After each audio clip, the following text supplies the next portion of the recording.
about the issues surrounding the unremitted fund, the alleged unremitted fund, and so far, well, we've seen the outcome. Joining us from our Abuja studios live this morning to continue our discussion on this is Timothy Ademola. He's a Public Affairs Analyst. Good morning, Timothy, and thanks for joining us. You must have seen the outcome of that particular reconciliation meeting between all involved in this unremitted $49.8 billion. At the end of it all, what did you come up with?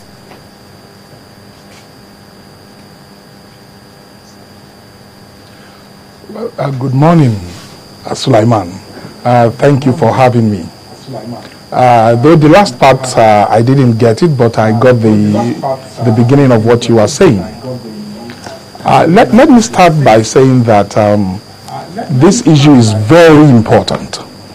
It is not something that can be taken lightly at all, particularly when you see what is involved. Everybody was alarmed when the allegation first came out. 48.9 billion US dollars missing. Everybody was alarmed. Particularly when you look at the fact that that is virtually worth 2 years of Nigeria's entire budget. So naturally everybody was alarmed and everybody wanted to know what is going on. But what we have discovered is that clearly that information that first came out into public space is not altogether correct.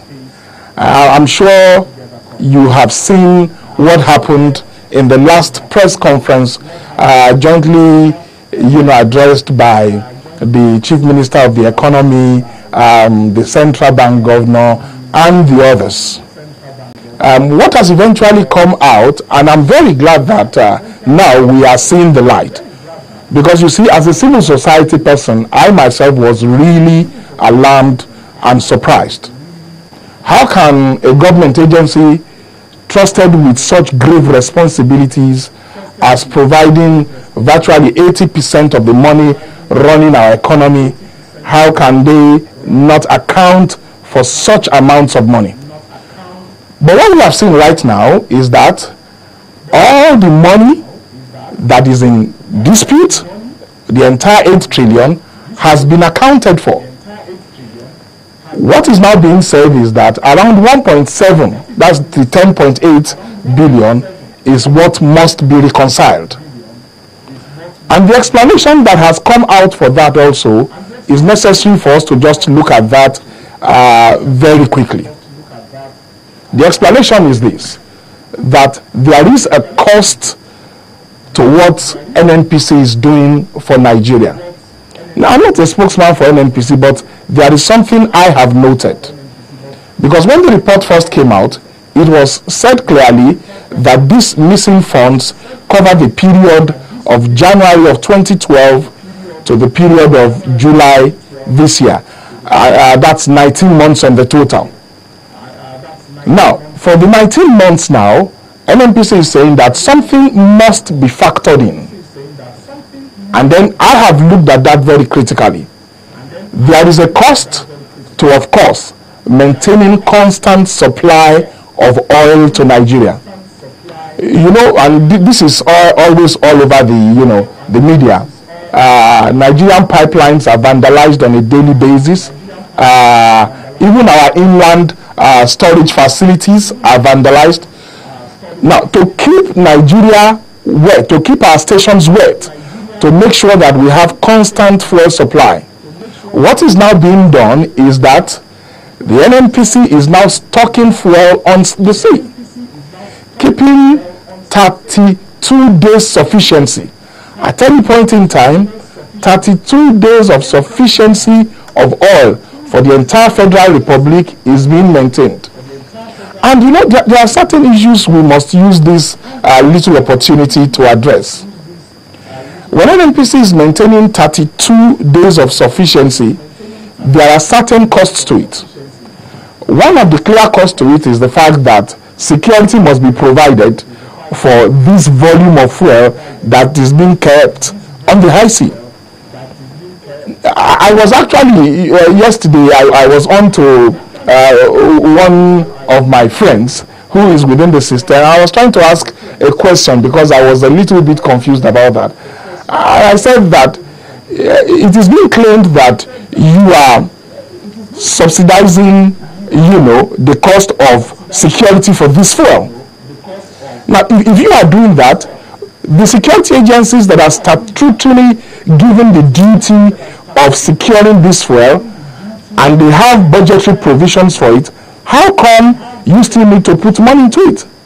But you know the way Nigeria works. If NNPC does not back up these security operations, and something happens, and there is no fuel in our stations, there will be a great outcry. Definitely there must be a cost to the vandalization of our pipes. Yes. Please go ahead. I just want to quickly know, you've seen the explanation of the Ministry of Finance, the CBN, and the NNPC. Are you satisfied with the outcome? You also said that you were shocked when that complaint came to the fore. But are you satisfied with how this has been resolved? And if you are, what questions does it raise for you? Yeah, like I said, when I first heard, I was utterly shocked. And that is almost even an understatement. But right now, I am satisfied 80% of the way. And 20% I still have some questions. Let me first name my satisfaction. I am now glad that the officers concerned have come out to tell Nigerians that this entire 8 trillion naira has been accounted for. Now, what is an issue is that a particular percentage of that money, around 1.7 trillion naira, that is the $10.8 billion, is what has not been reconciled. Now, that's where I'm not happy. Now, I understand very clearly that there must be a cost to certain things that are happening in Nigeria today. Some of those things I was talking about, the security cost of keeping 32 days of sufficiency on the sea, the payment for the daily loss to crude oil. But why I'm surprised is that the agencies that should be in charge of this, why have they waited up till now? Why have they not reconciled? It is clear to me that the NNPC has put out its figures. And I don't think that the figures that the NNPC has put out, it is the NNPC again that must now vet the figures. For me, where I'm not satisfied is that somebody is not doing what he's supposed to do. And clearly for me, that is not the NNPC. I know that Nigerians are angry with the NNPC. I know that the situation is almost getting to a point whereby everybody, it's like calling a dog a bad name.